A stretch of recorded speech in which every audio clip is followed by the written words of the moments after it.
S'agissant du volet urbanisme, si nous avons évoqué précédemment les défis et les difficultés auxquels nous devons faire face, il est important de comprendre que ces enjeux ne représentent pas seulement des contraintes, mais aussi des leviers sur lesquels nous pouvons agir tous ensemble. Notre objectif, ici et maintenant, est de continuer à bâtir un environnement meilleur pour chaque citoyen, pour chaque famille, pour chaque génération à venir. Nous avons déjà pris des mesures concrètes pour améliorer notre cadre de vie. L'urbanisme, qui est l'une des préoccupations majeures de notre commune, nécessite des décisions précises, des choix éclairés et surtout une vision à long terme qu'il convient de défendre auprès des instances. C'est pourquoi nous avons décidé d'impliquer directement chacun d'entre vous dans les différentes décisions qui concernent la ville, mais qui vous concernent également. Les réunions publiques que nous organisons semestriellement ne sont pas seulement des moments d'échange, ce sont également des éléments qu'il faut retenir, car le travail collectif, c'est avant tout la clé de la réussite. Et si nous voulons réussir ensemble, il nous faut absolument tous participer à cette réflexion concernant l'urbanisation. L'extension de la fibre optique, le développement des transports et la réhabilitation de nos bâtiments sont autant d'actions qu'il convient de mener avec nos différents partenaires, la commune n'étant pas décisionnaire sur tous les sujets. Nous savons que nous devons être présents aux réunions organisées sur l'avenir du territoire, réunions notamment auprès de la communauté d'agglomération de communes de Grand Paris Sud, et encore aller plus loin dans l'intérêt de la situation présente et à venir de Saintry-sur-Seine. Le manque d'infrastructures de transport, par exemple, demeure un problème récurrent pour nous.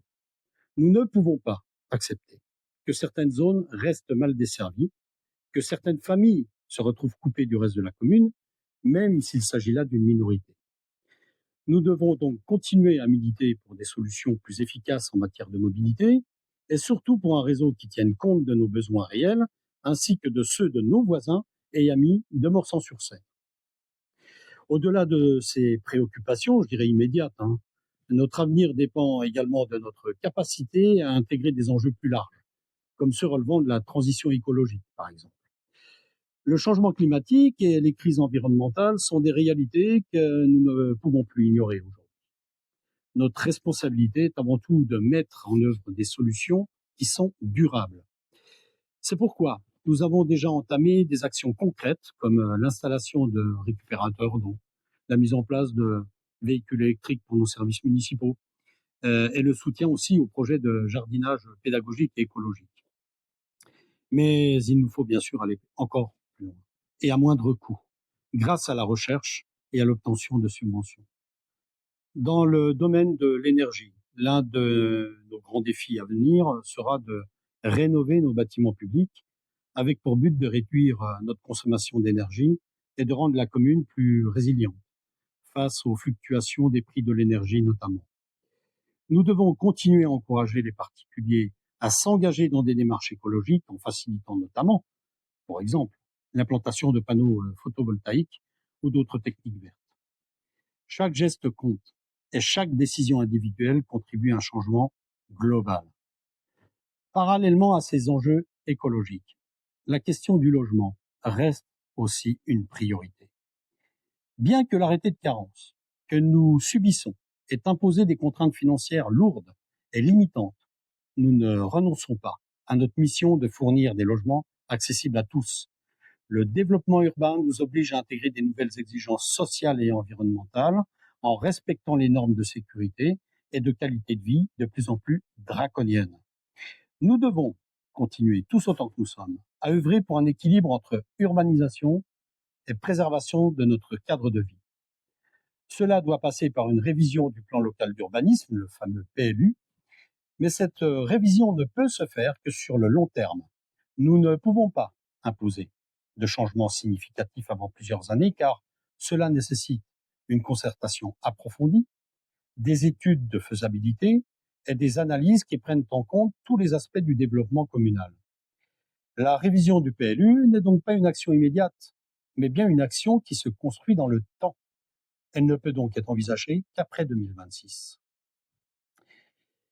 Un autre domaine qui a toute son importance, c'est celui des déchets. Grâce à notre partenariat avec la communauté d'agglomération de communes Grand Paris Sud, nous avons réussi à mettre en place une collecte des encombrants à la demande, ainsi qu'une gestion des déchets verts. Tout n'est pas parfait, mais nous sommes sur la bonne voie. Il nous faut bien sûr aller encore plus loin dans la lutte contre le gaspillage et dans la réduction des déchets de façon plus globale. Cela passe par exemple par des initiatives partagées telles que le compostage, qui au demeurant a fait l'objet de plusieurs formations d'1 heure dispensées à chaque fois à plus d'une vingtaine de personnes, avec une distribution de composteurs à la clé, tous financés, je le rappelle, par Grand Paris Sud. Donc, il convient en outre de noter que le recyclage qui a été mis en place est également une pratique que nous avons partagée avec Grand Paris Sud. Autre aspect, l'eau, qui est bien sûr essentielle pour notre vie, notre survie. Nous devons donc continuer à travailler avec Grand Paris Sud et les différents partenaires acteurs, comme le CIARS, afin de maîtriser la gestion de l'eau et d'en réduire son coût. Le soutien à des projets de récupération d'eau pluviale, les économies d'eau faites dans les bâtiments communaux, réalisées notamment par l'installation de réducteurs en sortie de robinet, les enseignements dispensés aux élèves d'école élémentaire par le CIARS et l'incitation à une gestion plus responsable de cette ressource par tous sont toutes des priorités absolues pour les années à venir. Autre aspect, la transition numérique qui constitue également un défi majeur. Ce que l'on peut dire, c'est que l'extension du réseau de fibre optique, c'est quelque chose d'essentiel pour que l'on puisse, tous autant que nous sommes, se connecter au travers d'Internet haut débit. Il s'agit là d'une condition préalable pour que notre commune reste compétitive et en phase avec les exigences du monde moderne. Nous savons que cela n'est pas encore une réalité pour tous et nous avons pris des mesures pour accélérer ce déploiement en répondant présent à toutes les réunions organisées sur le sujet par Grand Paris Sud, mais aussi dans le cadre de réunions organisées chez nous, au niveau local, en la présence des différents partenaires, réunions bien sûr accessibles à tous les Saint-Triens. Bien sûr, encore une fois, notre travail ne s'arrête pas là. Nous devons aussi continuer à renforcer notre tissu social en soutenant notamment la culture, le sport et le tourisme. Nous avons par exemple aménagé des espaces verts, réalisé des jardins partagés, un verger avec le CIARS, des lieux conviviaux pour que les habitants puissent se retrouver, créer la maison de la culture, installer l'éclairage sur le terrain de rugby, permettre aux Saint-Triens de disposer de 2 minibus, l'un de 9 places, le second de 8 places, pour se rendre sur des compétitions sportives, visiter des lieux culturels, touristiques, ou encore se déplacer pour des rencontres intergénérationnelles et amicales.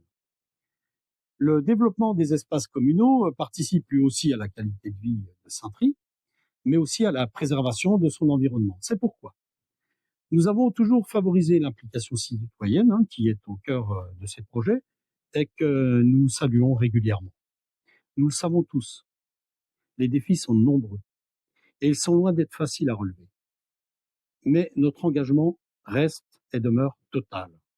Nous continuerons de faire tout ce qui est en notre pouvoir pour que notre commune soit un lieu où il fait bon vivre, un lieu où les générations futures pourront s'épanouir dans un cadre respectueux de l'environnement, tout en bénéficiant des services publics de qualité.